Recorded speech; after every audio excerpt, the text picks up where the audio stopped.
Hi, I'm Donna Jordan from Jordan Fabrics. Today we're going to make a new pattern called braid work. This pattern uses a jelly roll, and I've already started making some of the blocks just so I could see how does it look with the colors that I've got in my jelly roll. I also made one with a dark background using Christmas prints. But today I'm going to show you how to make this one here with the light background. So the pattern, depending on the size you're making, will tell you how many strips you need. Now, those strips need to be darker colors, so we're going to use the darker ones from this jelly roll. If you don't have quite enough, you can cut a few more strips from some quarter yards, but these need to be a contrast color to your background. I'm going to make the throw size, so I need 37 strips. Now, my jelly roll doesn't have quite that many dark ones, so I am going to cut a couple extra prints here. I'm going to cut 3 strips out of each of these. And you can always cut extra strips and mix them in with your jelly roll if you don't have enough, or if you just happen to like some fabrics a lot. That will make your quilt look better.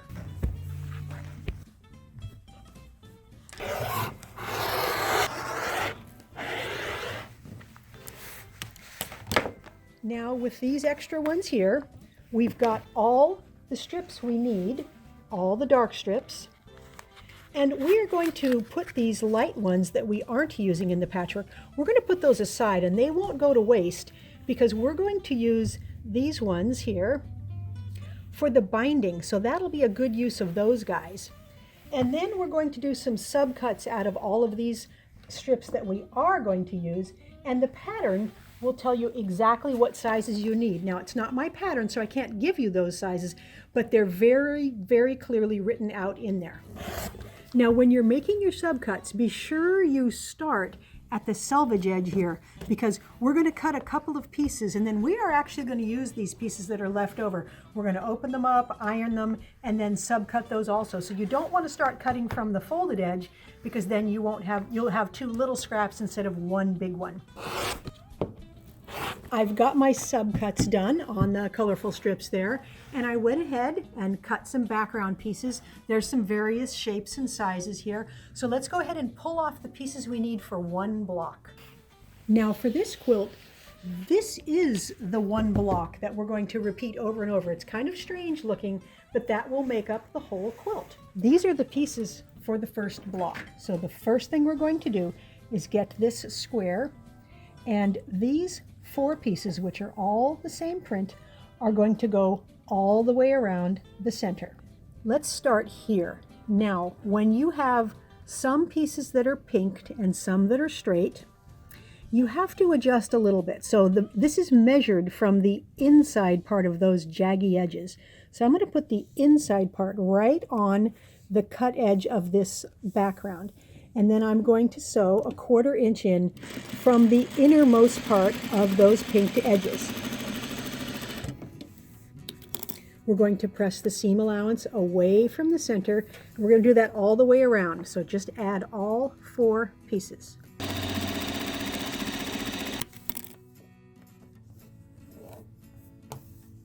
Now this piece will fit right on here. And again, you have to adjust a little bit so those pinked edges are sticking off of this straight edge, and they're sticking off a little bit here on the top also.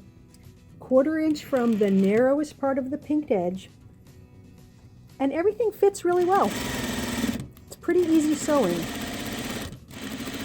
Still pressing, finger pressing away from the center.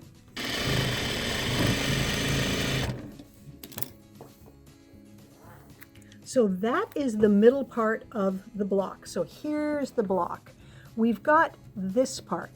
Now we need to add more pieces onto it. But before we can add these pieces on, we have to add some background pieces to the ends of those strips. So we need to add this square onto this piece and this square onto this piece. Then we're going to add them to the block. And I've got to tell you, it feels like you're making the block wrong every time.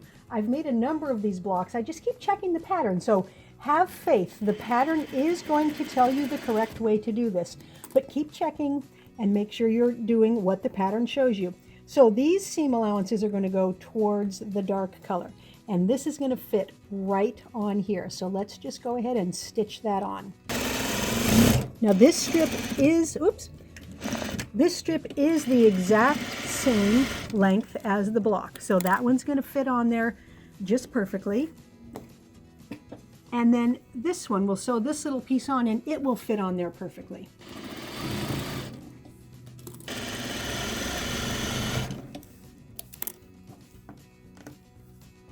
So we added 2 squares to those sides. Now we're going to add rectangular background pieces to both of these ones here. Now here's the odd thing here. This piece is not as big as the block. So we're going to line it up here on the top and we're just going to stitch, and it's not going to be as long as this part here. That's okay. Just line everything up and stitch right off the edge. So just stitch it all the way down.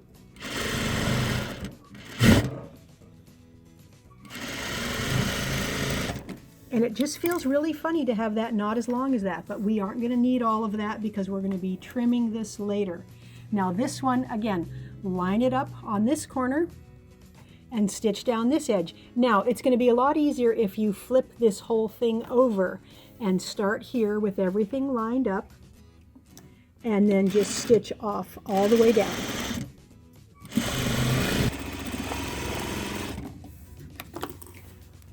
So all of these seams are going to get finger pressed to the outside. Just keep adding strips and always finger press to the outside. So we've got that, and now we're ready to add more pieces. These are the last pieces that are going to go on, and we're going to use exactly the same procedure. So these on, add it to the block. Here's the last piece to go on the block. Again, flip it over. It's a lot easier to stitch this on from the bottom side.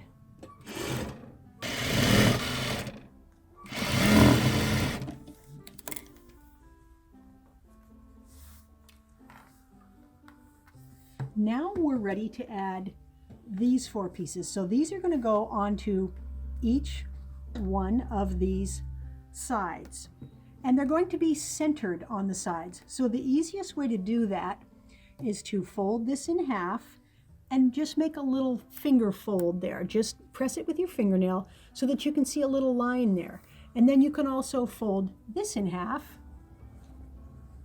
and do the same thing. And then this will fit right on there. And honestly, they don't even have to be that exact because we're going to be trimming off quite a bit of extra. But that makes it a lot easier than just eyeing up and hoping that you have it centered. And then just add one of these to the other 3 sides, just like that one. Even though we finger pressed it, we still want to iron it nice and flat. So there's some tips for getting this nice and flat and square and true. You want to smooth it out in the direction of your strips. So you can smooth it this way and this way. Try not to press it this way because it will stretch and distort.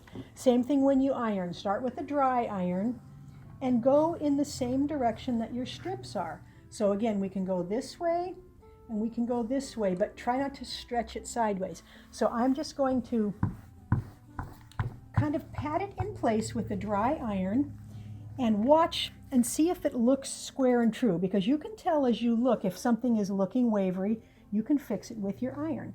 Once you have it looking pretty flat, then add the steam.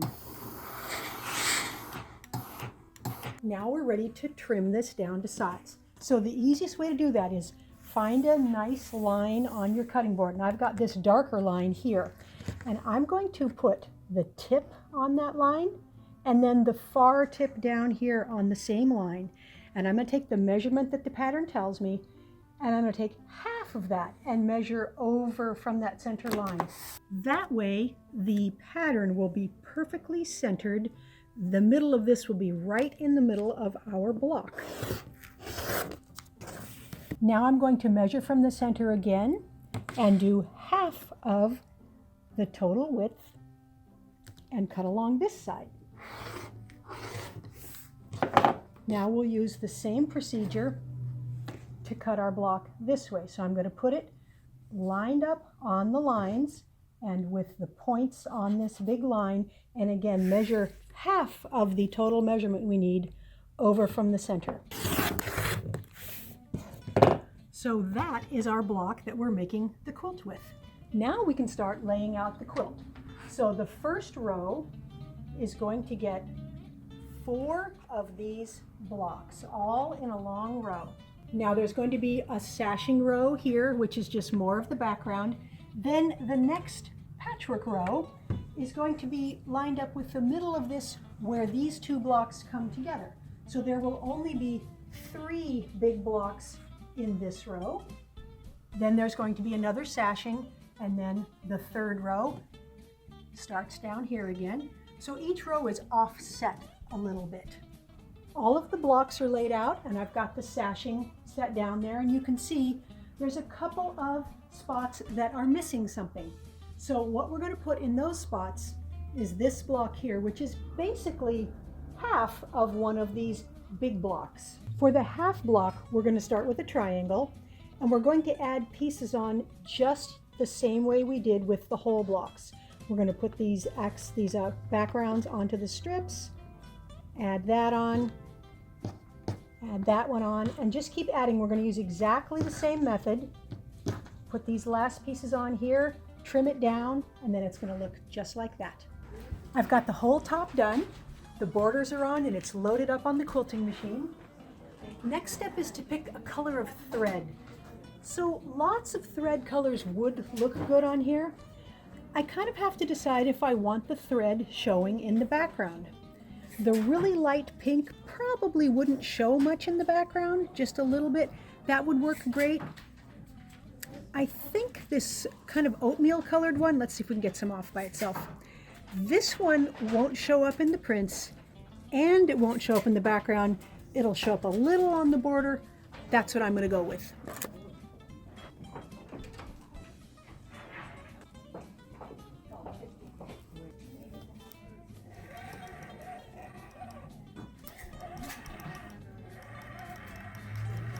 I have the computer all programmed for the pattern I want to use.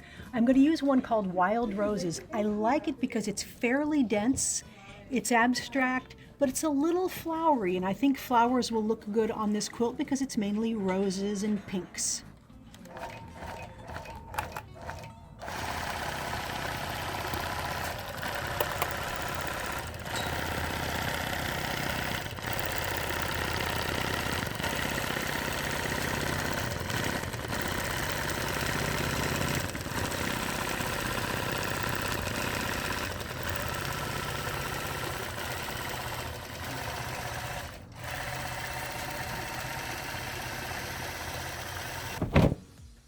I've got the braidwork quilt all done. I'm very happy with how it turned out. It looks so complicated and it does look like it's braided. I really like the background with the sashing here.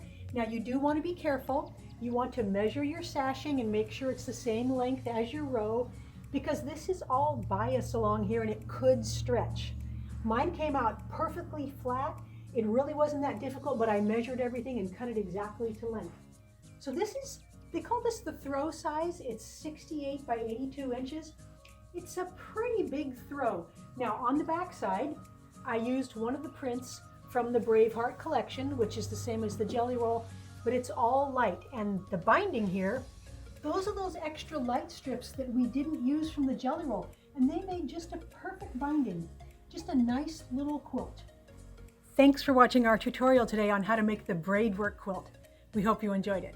Now, time for another giveaway. This is our modern rail fence. Very easy pattern with these little accents added, and it has a really fun backing. I used some of the extra pieces on the back. We have a video that shows you how to make this if you want to make one, but if you want to win this one, click the link below that says giveaway. Enter your email address and your name, and remember, we can mail it anywhere in the world. Now, if you like our tutorials and you want to support us, the best thing you can do is subscribe to our YouTube channel. That would really help us out. Happy quilting!